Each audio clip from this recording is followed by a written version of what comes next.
World Financial Group offers entrepreneurs from all backgrounds the opportunity to start their own business on a level playing field. Dr. Yana Woodhouse, receiving the WCM Wall Street Pioneer Award by the United Black Wall Street of America, Inc., is one of those entrepreneurs. I see WFG and TFA as a place where African Americans with an entrepreneurial mindset can flourish. And the bonus, we help families and serve the communities across the country. To learn more about us, go to worldfinancialgroup.com.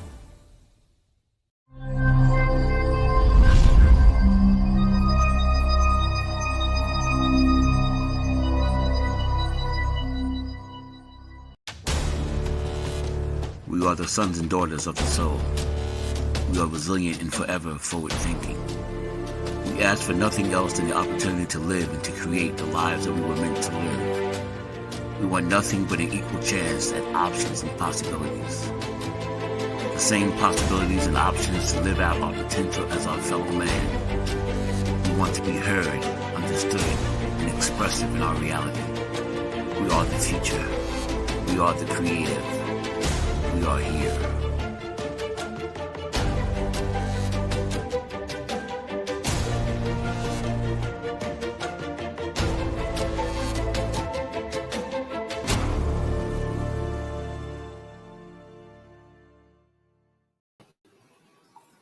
Live from Soul City. Good morning, community.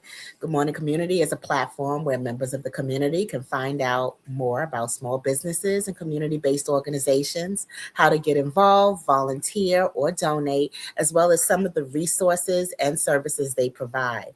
At Good Morning Community, we offer encouragement, share resources, and we encourage you to hold yourself accountable. And most importantly, we genuinely want to see you win. My name is Eartha Watts Hicks. I'm the CEO of Eartha Tone Books, publisher of Love Changes, and a planner is a girl's best friend, as well as a freelance writer, editor, and PR writer and affiliate for blackpr.com and executive editor at Harlem World Magazine. I am your host, and today we have a very, very, very special guest, Mrs. Femi Lewis. Now, Femi Lewis is the founder of Amplify Content and Digital Design, a content marketing and coaching firm that supports entrepreneurs in sharing their core messages via digital platforms. She is also the host of For Black Mompreneurs, a Black podcast dedicated to motivating Black women who are mothers and entrepreneurs, committed to sharing stories related to economic development and entrepreneurship. Femi's work has appeared in media outlets such as The Balance Small Business, Black Enterprise, the South Florida Sentinel, Fort Worth Start Telegram, and Destination Newark. She lives in the Bronx with her husband and two children. And you can email Femi at amplifycontent.com or connect with her on Instagram at Amplify with Femi. Hey, Femi. Hey, Eartha. How are you? Good. Thanks for joining us. And Thank you for having me. To start off, I know what you do for me, but to start us off, please share what you do for others. Okay, so I am a content marketing strategist. I started my, um, I have a kind of story career as a writer, but um, when my daughter was a baby, I started freelancing because I realized I didn't want to necessarily go back to work. So I started writing content for entrepreneurs. I started editing. I started doing a lot of things. And that evolved into a business. And then later on, I realized that what entrepreneurs really needed was not just somebody that could create content for them. They needed a content strategist, and they needed a content strategist who knew how to partner with other people. So I partner with like a website developer, graphic designers, videographers. So you can come to us for the full package at Amplify Content and Digital Design. So if you were to come to me and you said, Femi, I want to do LinkedIn post for the whole first quarter of the new year. Well, then we'll develop a strategy for that. We'll think about the graphics that you need to go along with those posts, and then we'll write the posts and you'll have the graphics to go with them. And you'll have a full package done. So you don't have to say, oh, I've got these 12 posts. Now I have to find somebody to create some graphics to go along with it. We make the job easier for you. Thank you. Thank you, Emmy. Yes. Now, let me raise my hand and say I can attest to your skills as an editor because I edit Mhm. for other people, but I call you for editing. So I just want to put that Yes, out there you have. because you were amazing with the work that you've done with my work graffiti mural. And Nice my to I have to say this because this is one of the reasons why I love, love, love you and call you my Femi. You call me on my love. stuff. So you say, Eartha, you can do better than that. You know, this is not your best writing. I know your best writing, and you're not doing your best writing. So, I love just having a friend that just in love tells me the truth. That's like everything to me. So, that's that. Let me get that out of the way. I had to say that first. But Yes. aside from you being a marvelous editor, I love the fact that you you have a strategy where it's multiple entities working to pull together a concept for a woman's business. So Right. even if you have a blueprint to look at, and this is just a perfect, marvelous blueprint, doing everything yourself is overwhelming, especially if you're already overwhelmed as Right. a mom. So tell us And I'll let me what. just say this. I didn't mean to cut you off, but I want to say this. Like, as entrepreneurs, we shouldn't be doing it all on our own. We should be investing in ourselves and investing in our businesses so that we can really grow. Like, an entrepreneur that is doing everything is an entrepreneur that is tired and is going to burn out. And so, as soon as you can, you have to make a way to lean on other people. And just like you said, Eartha, like I will say to you when you're writing, you're a better writer than this. You can't tell yourself that, right? Either you get stuck in writer's block and you don't finish, full steam ahead putting together something that's really not in your best interest. So, we all need that extra hand, lending hand, an extra ear, extra mind, other insight in our businesses. Mhm. Yeah, I know we need that one accountability factor, and we need someone Mhm. who can encourage us to just try a little bit Right. harder, and that's what you offer. I know if you offer that to me, more than likely you offer that to your clients as well. I just like to Mhm. assume I'm special, but You are special. I when anybody asks for anything related, my first suggestion or recommendation is, oh yeah, call for me. um but yeah, so what makes business as a woman? Now I know what makes different business as a woman and a mom different for me, but for those who are not fully aware of what makes operating a business different as a mom, please kind of like explain in simple terms what that journey is like and how you intercede as a mompreneur coach in what you do and the Okay. services you Oh, provide. I never thought about myself as a coach, but I guess in some ways through the podcast I am. I think so often when you are in a professional setting like at work, you are taught like out so you don't have to say, oh, well, I have to leave at 2 because my son is sick, or this has to happen. When you're running your own business, I mean, you really can call the shots in so many ways. I mean, by all means, you have to have results for yourself and you have to make money. But if you can't work after 2:30, you can't work after 2:30. And then you can just tell everybody, I'm not available, and that's it. But I think that there's power in that. It's not forever.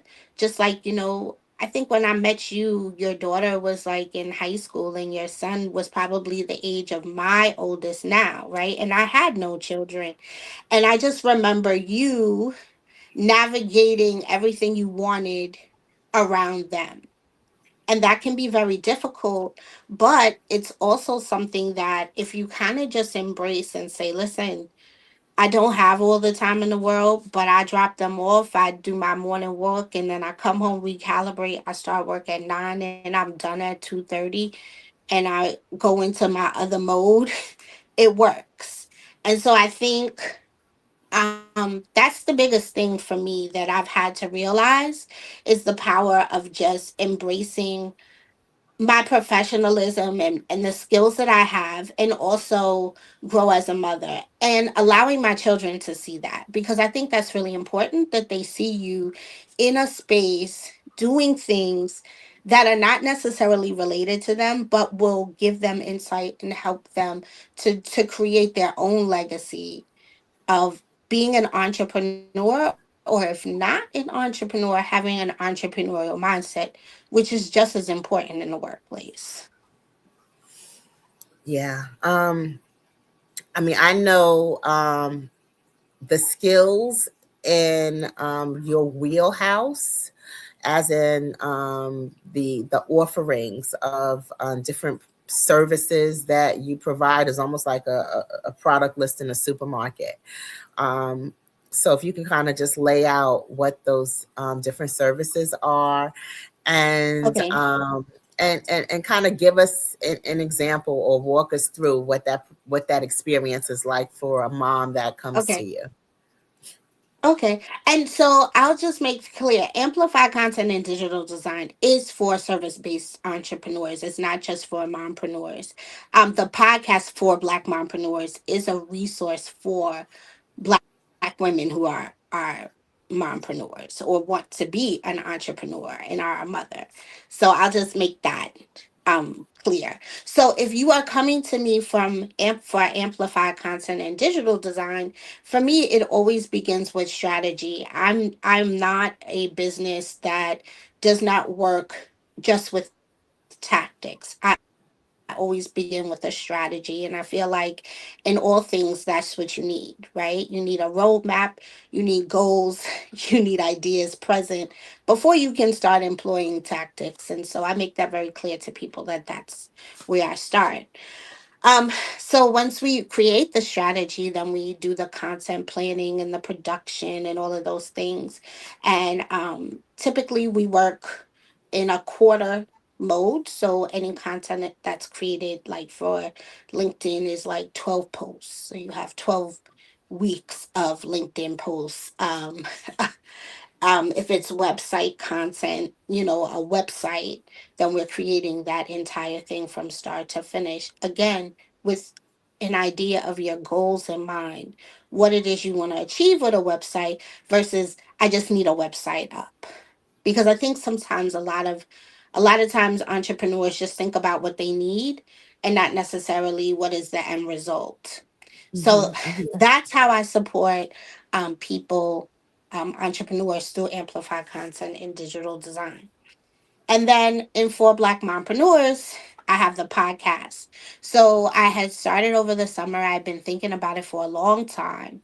And I did 10 monologues, just post I'm sorry, episodes talking about certain things having to do with motherhood and entrepreneurship, like having the courage to move yourself forward, not giving into imposter syndrome, and thinking about those things as a woman and as an entrepreneur and as a mother, and what it is teaching your children, because our children are watching us in everything that we do.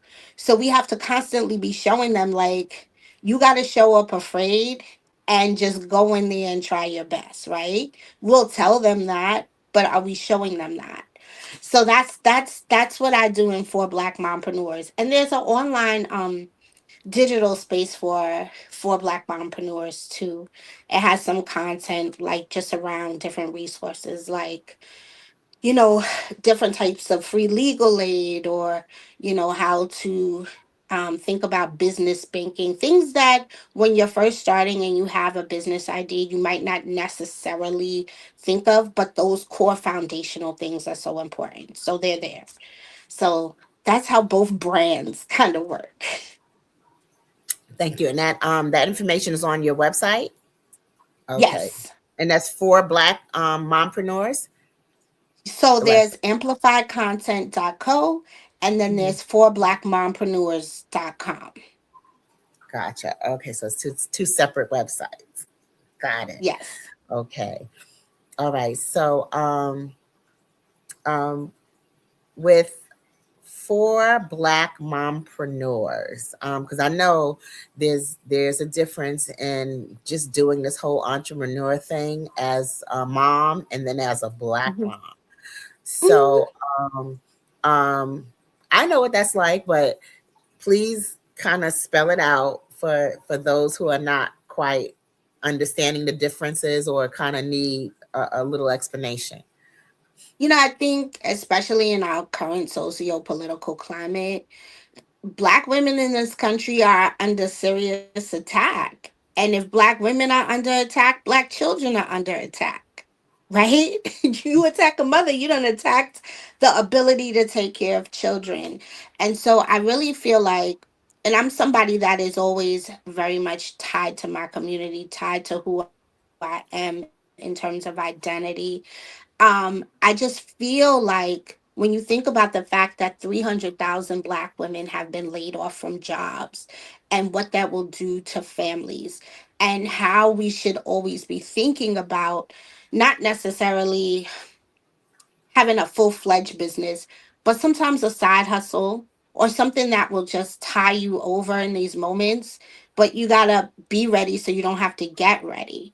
And Mhm. so I think, just always thinking about how you can have something going for yourself, for your family, and teaching your children those same things is very important. So, like a few years ago, my daughter had started selling bracelets. She was 8 years old, but it kind of helped her realize certain things. Oh, I want to do this vending event. Well, if my cousins are going to see the Rockettes, I'm about to miss it because my mother just paid this $50 for this vending table for me, right? So you got to make some decisions that are hardcore, but it's important for them at that age to really realize that, and then to say, is this what I want right now? Maybe, maybe not. Maybe I want to do it differently. And either way, it's fine. The point is that you put yourself forward and you think about what you're doing. Um, so I just think, teaching children to have a growth mindset, an entrepreneurial mindset, not necessarily I'm opening a business today, but I'm a creative and I'm an innovator, and I'm always going to be able to take care of myself. I'm always going to be able to pivot and be resilient are very important things for them to learn. And it's important for us to realize that we need to be teaching them this to them. Like, we might be giving a lot of time and energy to making sure they can do things academically, but not teaching them resilience, right? Something doesn't go your way, how do you respond? And even I'm teaching my children that, right? You don't have to cry every time if something doesn't go your way. What do you do? Are you thinking ahead? I think is really important. And I think when we think about how we need to really be developing our community and how we need to be ready for whatever fight comes our way, and I feel like some bigger fights are coming in this country. We need to be ready, and we need to have our families ready in a different way.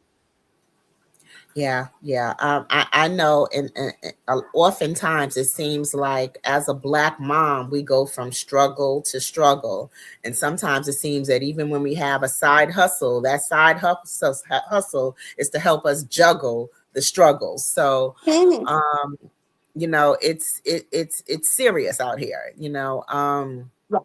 and that And even back in going back when in the 70s and the 60s when our mothers were, cooking dinners and selling dinners to the neighbors or organizing mhm. bus trips to great adventures, those were side hustles. They didn't call it side hustles, but that's really what it was. So we have to nowadays be creative and be creative about how we bring money into the household and how we provide for our families and how we feed our children. It's not always about this, this the skimping and the saving and yes, skimp and save and do what you can to put money aside. But at the same time, we have to be creative in how we manage our resources and how we acquire a different set of streams of income. And Absolutely.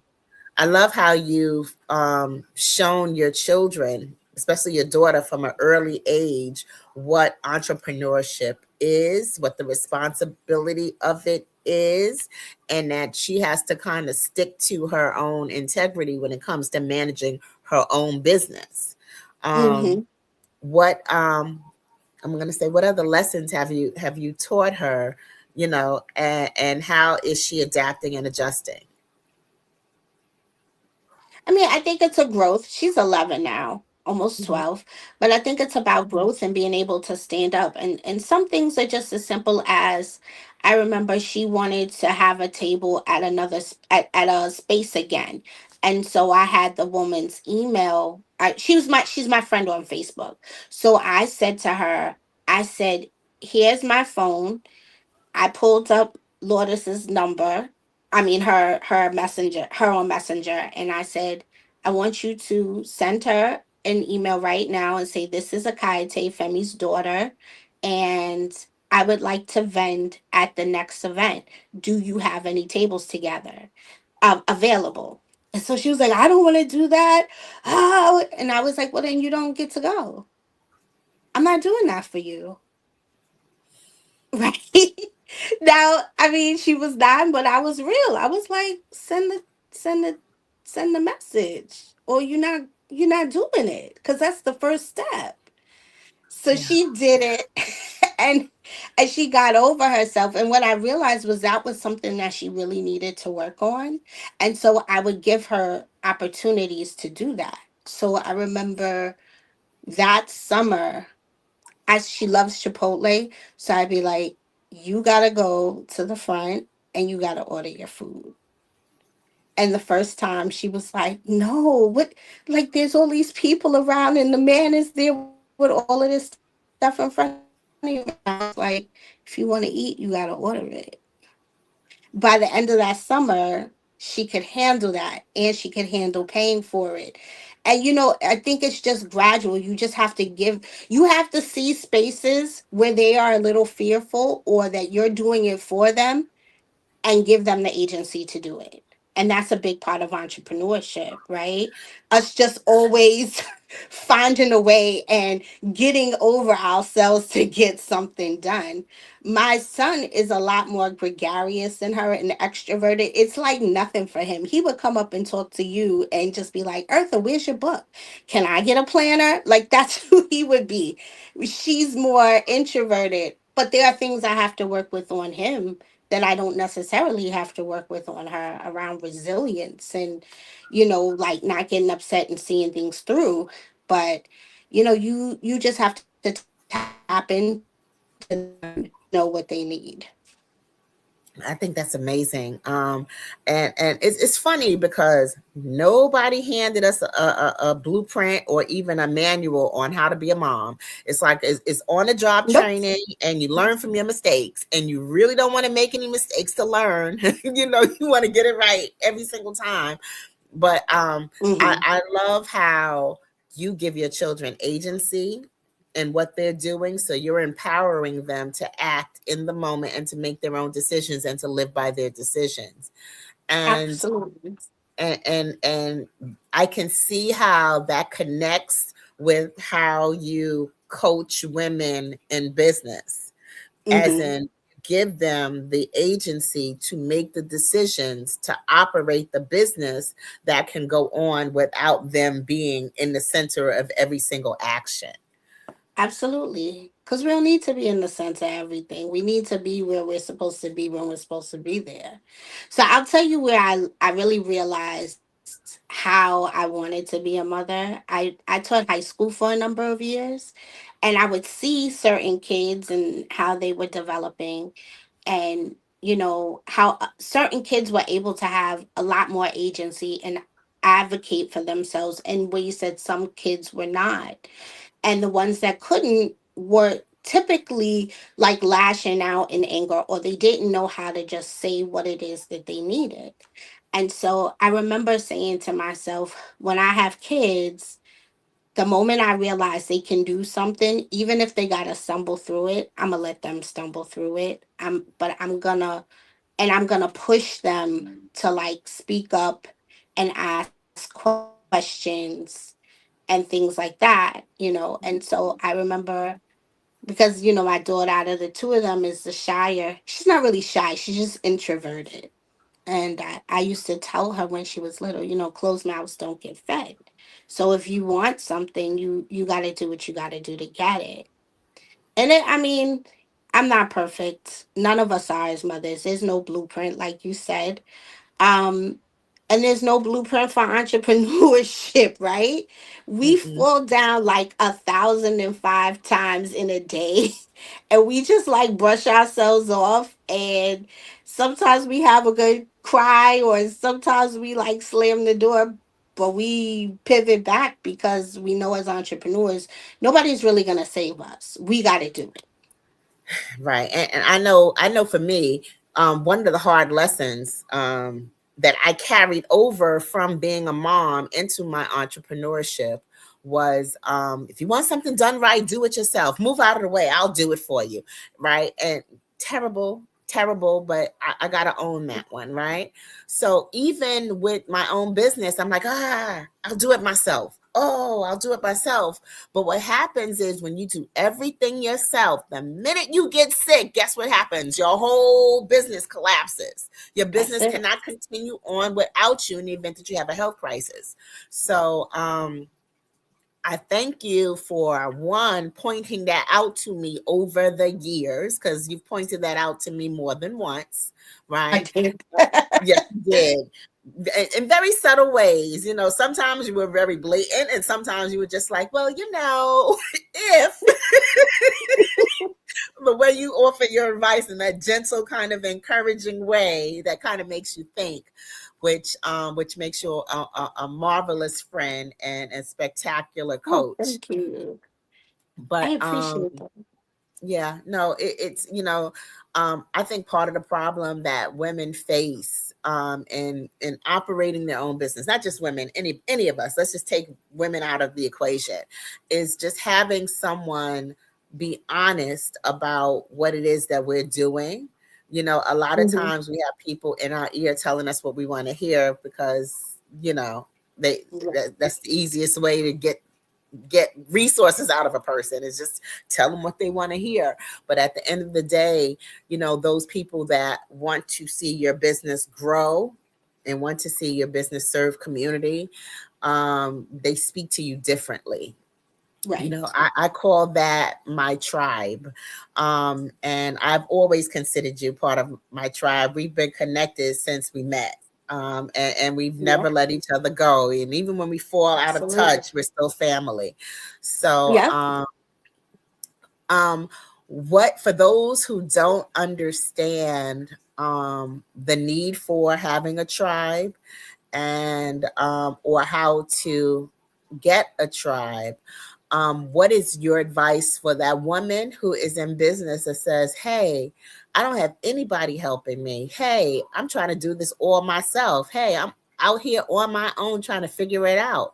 What should I do? Where should I start? Because you are the queen of advice on getting your tribe together. And as a matter of fact, you advise women how to get a tribe. Yeah. So That's true. I please. have.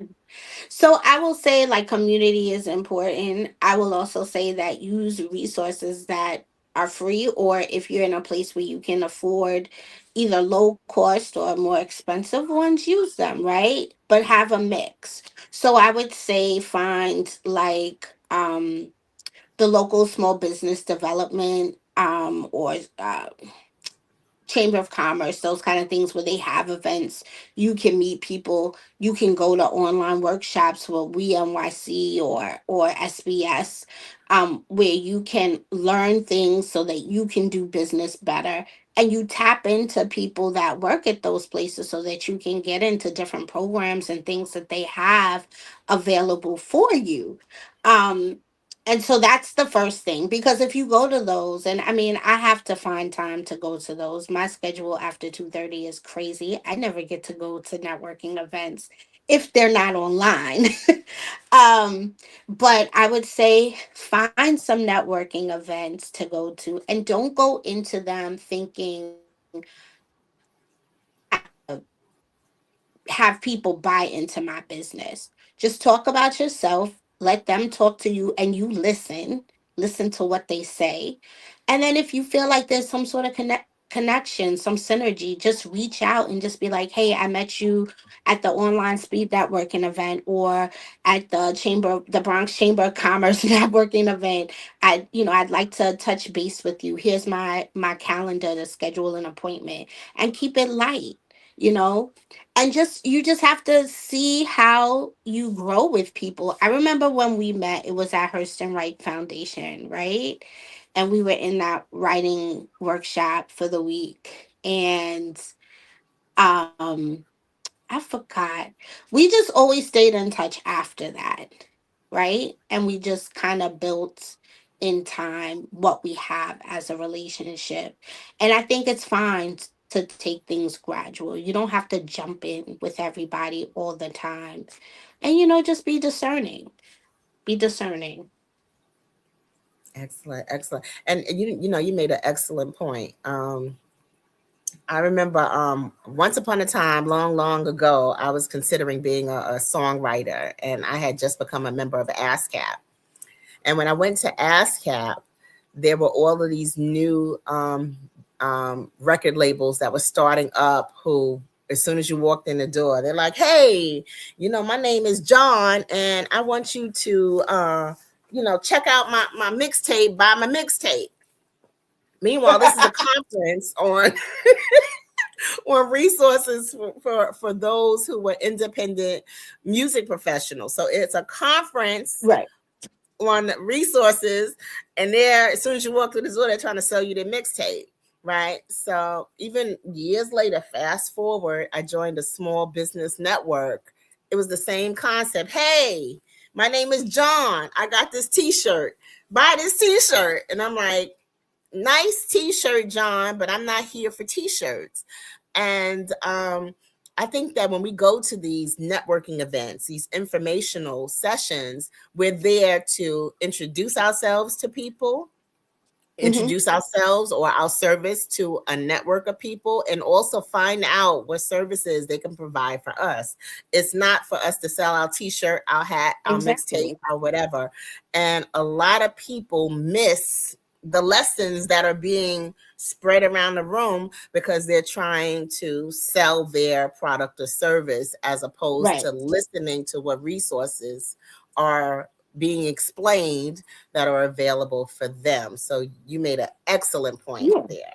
Yeah. And when you approach networking or building community by like selling to me first, it's a little thirsty, And I don't mean I hope that doesn't come off wrong, but it's like, business is about relationship building. So let's build some sort of relationship. There's a big difference between me seeing your shirt and saying, "Oh, I love that shirt." And you say, "Oh, thanks. I have an online boutique. This is one of the things that I sell. Check out the site." And then I can go to your site and I can see it and I can buy it, right? That's different than you in my face with your mixtape or your t-shirt. Unless you're at a vending event. And I mean, vending events are good for me. Like sometimes I just go to meet women there, meet mompreneurs there, or meet women and see what kind of things that they need for their businesses. And then I'll reach out and be like, "Hey, is this something that you're interested in or whatever?" So yeah. Yeah, I mean, I think that the lesson in business is allowing the bottom line to show us that we need to do something differently. So if Mm-hmm. our sales are not rolling in the way that they should, then that's a sign that we need to do something differently. And Mm-hmm. even with the book, I've learned that I could say, hey, I have this amazing book. It's won all of these awards. Hey, it was endorsed by this person or that person. But if the person doesn't connect with the story, they don't care about my awards. They don't care about who endorsed it. They don't Right. care. They want to know, is it juicy? Is it good? And Mm-hmm. juicy and good is not necessarily the most accurate writing. It's, does the story appeal to me? So we have to ensure that That's it. whatever it is that we do appeals to the person who's on the other side, to the consumer, to the individual. We're not just targeting a person who is a person without identity, without authenticity, a person that is just a template of every people out there. It's one individual connecting with the work, whether it's a service or a Right. product that we do. So, So that's, oh, so I continue. was I'll gonna let, say, so one of the first things I ever asked somebody, an entrepreneur, when we have a discovery call, I'd be like, who's your target audience? And if they tell me something like everybody is my target audience, I'm like, sis, bro, no. Let's unpack who you really need to serve, because content marketing and digital marketing is all about having the right person, meeting the needs of the right person at the right time on the right platform, right? So, excuse me, I have more of a presence on LinkedIn than I do Instagram, because people hit me up on Instagram and on LinkedIn, and they're ready to do business, or they're ready for somebody to do a workshop on content marketing for, the local chamber of commerce, or a economic development corporation. Whereas on Instagram, you just have like a lot of people clicking like. Maybe sometimes you'll make a synergy, sometimes a lot of times you necessarily won't. So I think the biggest thing that we always need to think about is, are we really meeting the needs of our target audience? Are we sharing our message in a way that is going to make them feel like this person, this entrepreneur, has the ideas and the insight to solve my problems, to make my life easier? right. And on Instagram, people are just there to look. They're just there to Hmm. look. Oh, this is nice and interesting. And they just keep it looking and scrolling. And I found that even when I've reached out to people myself on Instagram to say, hey, do you provide a service? Or hey, do you reference material? Um, those comments just sort of fall, without Hmm. response, and people don't respond to them. But if you're reaching out to someone on like um, um, LinkedIn. LinkedIn, Hmm. people are there to do business. They will respond. People respond on Facebook as well, um, uh, and on I'm not even going to mention the other place because I don't like them right now. But they respond on Facebook, and they definitely respond on LinkedIn. And then there's this new medium, TikTok, which I've made connections on TikTok, but when something is very new, I don't really trust them as much. I have to kind of see what the process is like and what the content is Hmm. like, and how the format of the whole platform works before I say, oh, okay, well, maybe this is really a genuine person.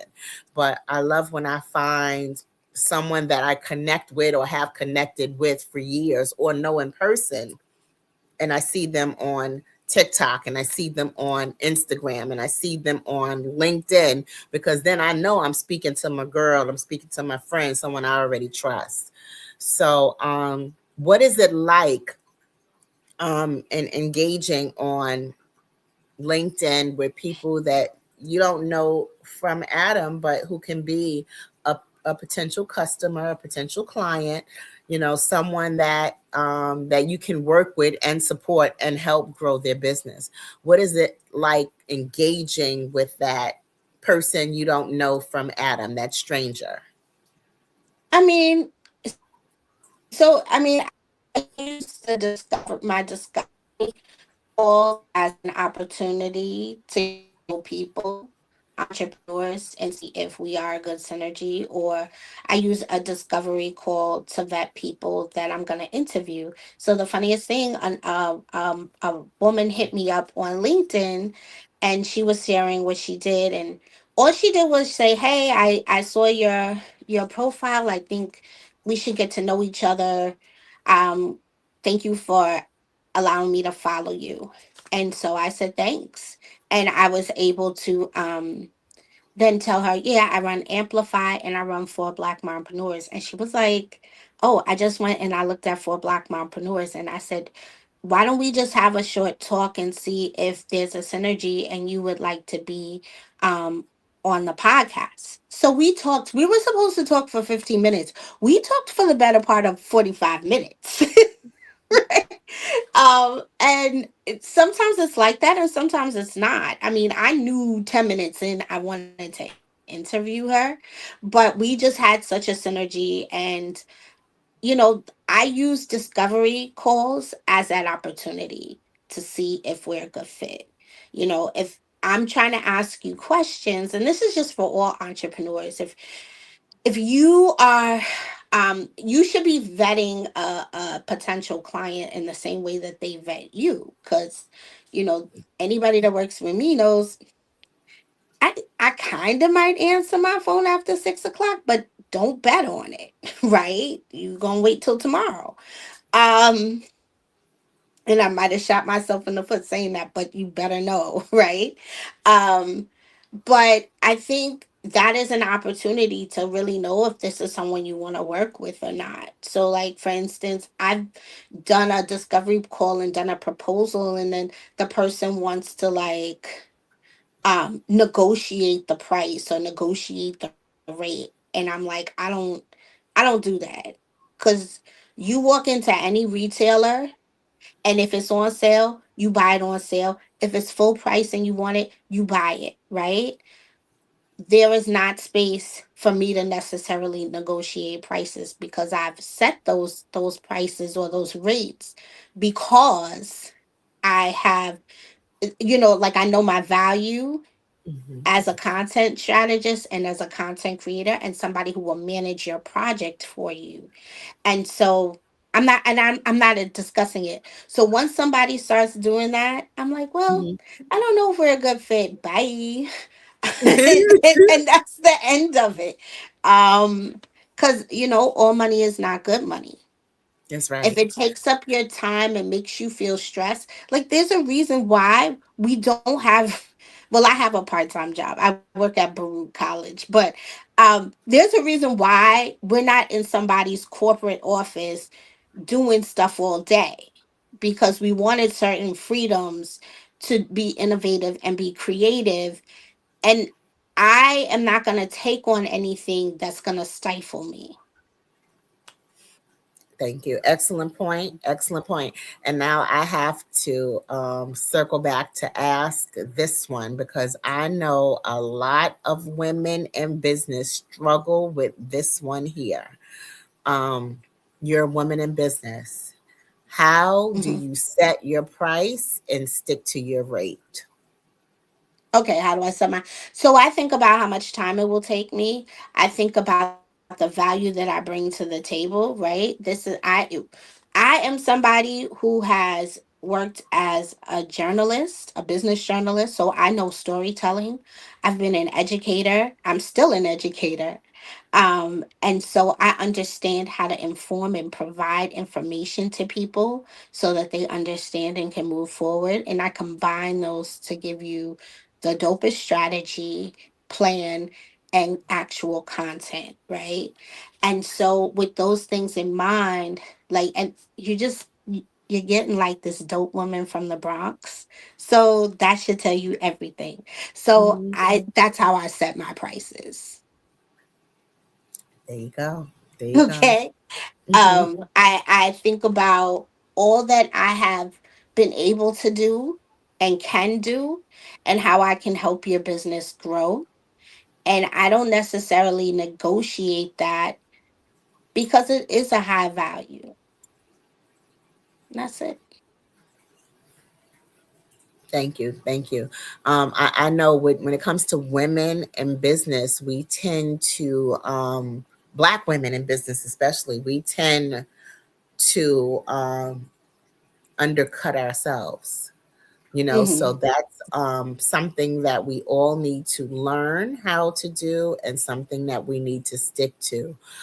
One, assigning a value to what we Hmm. do. And what were you getting ready to say? So I was gonna say, and that wasn't always easy for me to be able to stand in that and just be like, "This is my price."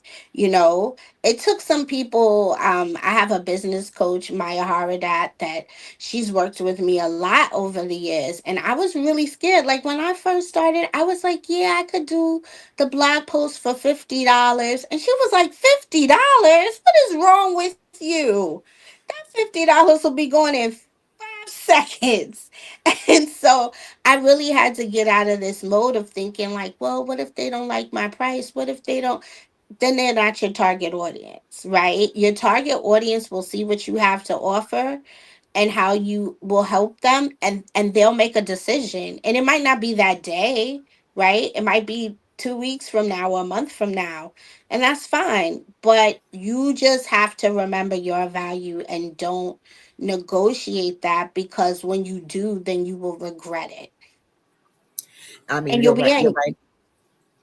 You're right. You're right about that. And one thing I can definitely say, if you're a woman in business and you are not charging the right fees for your service, you will not be in business. Your Nope. Wi-Fi will not be Wi-Fiing. Your computer will not be computing. Your internet will not be interneting because you're struggling to pay those bills to keep your own business going. So, for those of us who need to learn that lesson, um, visit, what's your website again? For blackmompreneurs.com. For blackmompreneurs.com. If that's a lesson that you need to learn, visit forblackmompreneurs.com. Follow on social media via Instagram, and find Miss Femi Lewis on LinkedIn, and ask her about her services, because I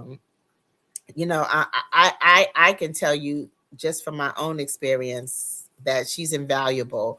And Oh, I, thank I you. call her my Femi, like she's nobody else's Femi. She Um, does. I get my Eartha. but she's also one of the businesses that I recommend to other businesses, because she does an amazing job. And she is an astute professional, and she allows you to remove yourself from your craft to look at your business, which I is like that. hard. Yeah, that's hard. It's hard to, especially for artists, because the artists, we only care, oh, the art, but you have to remove yourself from the craft to look at the numbers, and to make sure the numbers make sense. Hmm. And you have a way of pointing out what the details are that you can't see when a person is immersed in the middle of the art, Hmm. because that was a lesson I learned, that as an artist, it's like, wow, it's so beautiful, it's so pretty, look at the colors, wow, look at what they're saying, the music, it's all wonderful. But at the end of the day, if the numbers don't add up, it's a hobby and not a business. And to hear someone say that to you in a professional setting will hurt your feelings. It's better to come from someone who is encouraging, who has your best intentions in mind, has wants to see you grow, wants to see your business Hmm. grow, and they're there coaching you. So kudos to what you do and how you Thank do you. it and the way you do it. And and thank you for offering your services to the community of people who need help. Um, Thank is you. there any question that you have for me that maybe I can Um, ab- answer, if any? about about what Uh, you have? I can't think of a question for me either. Well, I'll But say this. Like, uh-huh. how have you, because I know that like you've grown a lot as an Hmm. entrepreneur, and I don't even think initially you thought about yourself in that way. Hmm. I remember you were like, I'm gonna self-publish this book, and then things just kind of took on a life of its own. When did you kind of embrace that moment of, yeah, I'm an entrepreneur? Um, that is a hard question. Um, Simply because my focus was always get it done, get it done, get it done, you know, Hmm. and to the point where I was looking for ways to get it done.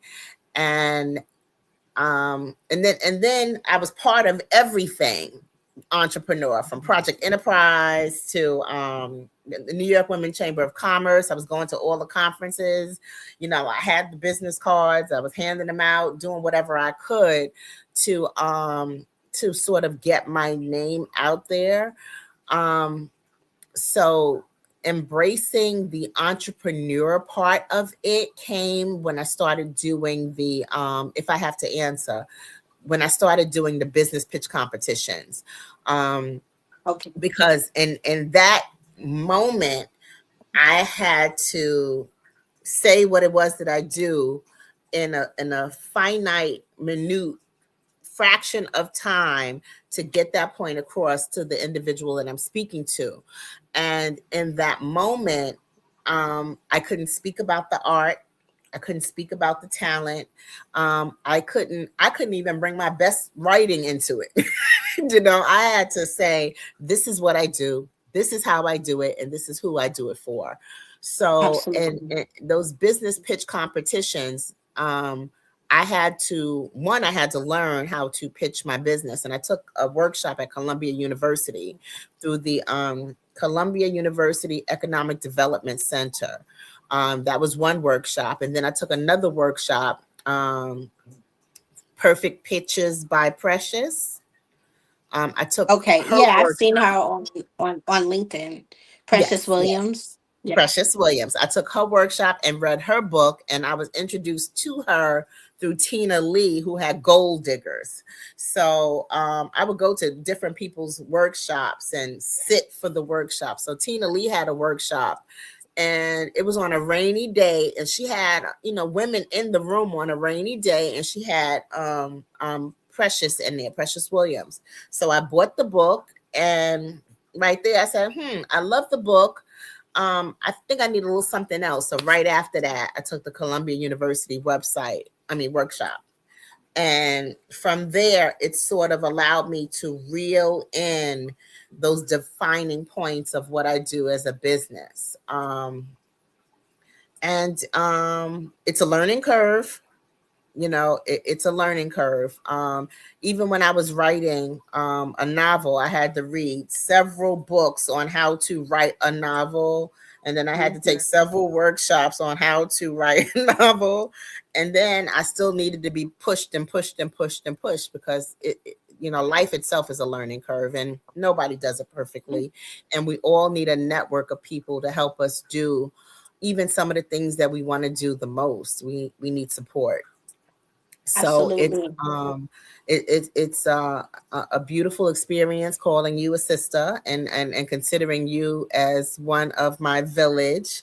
I say You Femi's a too. real one.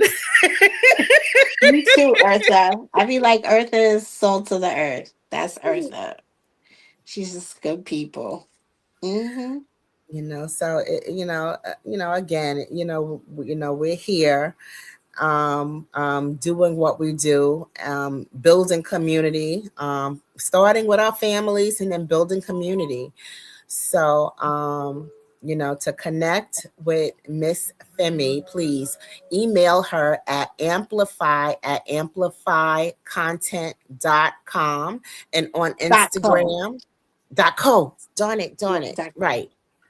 .co. C-O. Mhm, Amplifycontent.co, which is also the website. And for mhm. Com. blackmompreneurs.com. Mm-hmm. For Mompreneur. blackmompreneurs.com. Yes. And you can connect with Femi at Amplify with Femi on Instagram and look for her, Femi Lewis, on LinkedIn as well. Yes. And you can connect with me at Eartha Tone across social media. And please, if you're watching this, be sure to go to YouTube and subscribe to Soul City Network. That way you can catch us here, Good Morning Community, at 11 a.m. Watch us live, or you can watch some of the archived episodes, which are also on LinkedIn. And also you can connect with Femi to find out more about your podcast, which I didn't get a chance to ask you. What gave you the impetus to start the podcast? I really felt like, there's a lot of talk around mompreneur, and I was in a lot of Facebook groups with mompreneurs, and they were always these perky white women. And you could come in and you could say one or two things, but one of the things I noticed is that our needs were never kind of amplified, and with the exception of what happened in 2020 with George Floyd, there was never any kind of conversation around like race and entrepreneurship and motherhood, and sometimes if you did say something, it was met with, we're not here for politics. Well, I'm here to say there is nothing more political in this world than motherhood. Okay. So I realized, and I had sat on it for years, that I really did need to create a space and have these discussions with Black women for motivation and encouragement, so we don't feel like we're alone, and we don't feel like, let me do this because if I don't do it, nobody will get it done.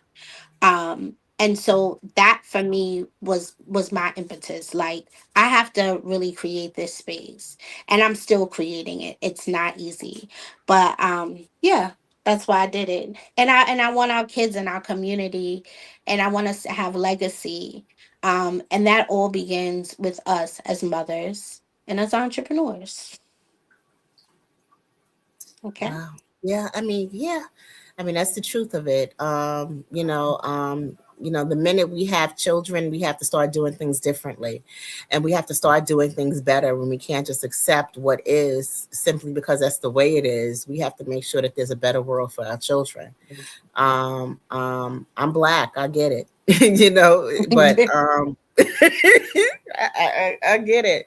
And the fact that you have a whole conversation on those things that pertain specifically to us as Black mothers in business, I love it.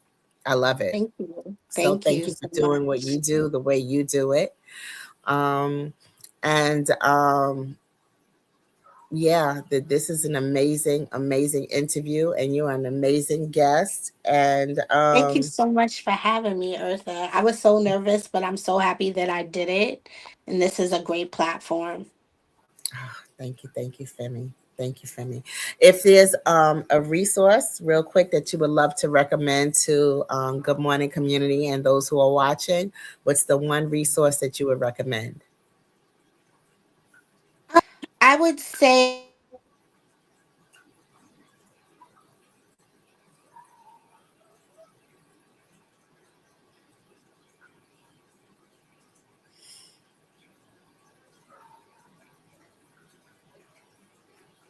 Okay.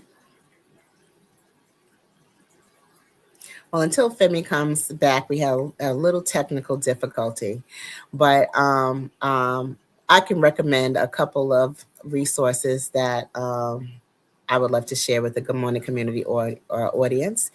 I would love to recommend the New York Women's Chamber of Commerce. I spoke briefly of the networking experiences and the informational sessions where you can gather information and pamphlets about what resources are out here for businesses. The New York Women's Chamber of Commerce does just that. Also, the state office building has several workshops that flow in and out of their conferences for small businesses, Black women owned businesses, MWBE certification. The Small Business Economic Development Center operates out of the state office building. Those are places where if you are a business owner, you can stop in and pick up some information, a pamphlet, a website, whatever it is that you need to either start your business or keep it going. Again, this is Good Morning Community. My name is Eartha Watts Hicks. I am the author of Love Changes, Graffiti Mural, and A Planner is a Girl's Best Friend. You can connect with me on Instagram at Eartha Tone and across all social media at Eartha Tone. That's Facebook, LinkedIn, TikTok, everywhere there is to be on social media, I'm there at Eartha Tone.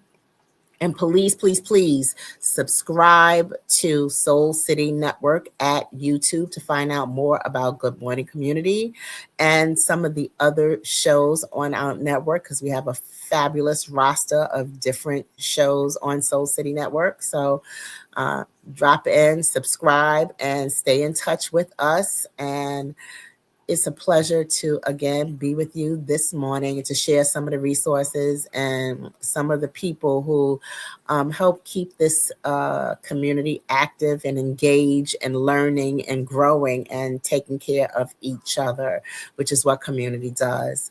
My name is Eartha Watts Hicks. Thank you for joining us on Good Morning Community. Please be sure to leave a comment in the comment section. And if you have a question, bring your questions next time because we love to answer questions. Until then, have a lovely day and stay blessed. Goodbye now. We are the sons and daughters of the soul. We are resilient and forever forward thinking. We ask for nothing else than the opportunity to live and to create the lives that we were meant to live. We want nothing but an equal chance at options and possibilities. The same possibilities and options to live out our potential as our fellow man. We want to be heard, understood, and expressive in our reality. We are the future. We are the creative. We are here.